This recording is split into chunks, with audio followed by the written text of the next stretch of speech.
యూదుల రబ్బీ యేసుప్రభు నమ్మరు వాళ్ళ దృష్టిలో ఇంకా మెస్సయ్య వస్తాడు. ఒక యూదు రబ్బీ జకర్యా దీని మీద కామెంటరీ రాస్తూ ఆయన ఏమంటాడంటే, దానియేలు గ్రంథములో ఆయన మేఘారూఢుడై వచ్చినట్లుగా ఉంది, జకర్యా ఏమో గాడిద మీద వస్తున్నాడని వచ్చాడు. ఈ రెండింటిని ఎట్లా మనము అంటే రాబినిక్ థాట్, నాట్ క్రిస్టియన్ థాట్, ఒక రబ్బీ బోధ.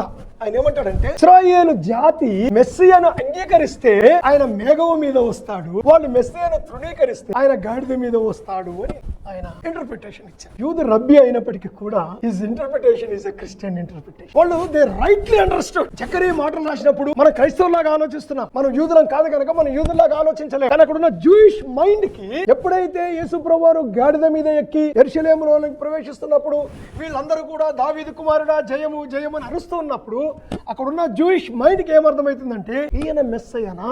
అందుకే వాళ్ళు అన్నారు, ఈయన ఎవరో, హూ ఇస్ దిస్? మెస్సయ్య అయితే అంగీకరిద్దాం, let us invite him. Messiah కాకపోతే మెస్సయ్య పేరు చెప్పుకొచ్చినందుకు చంపేద్దాం. అయితే దట్ ఆర్ దిస్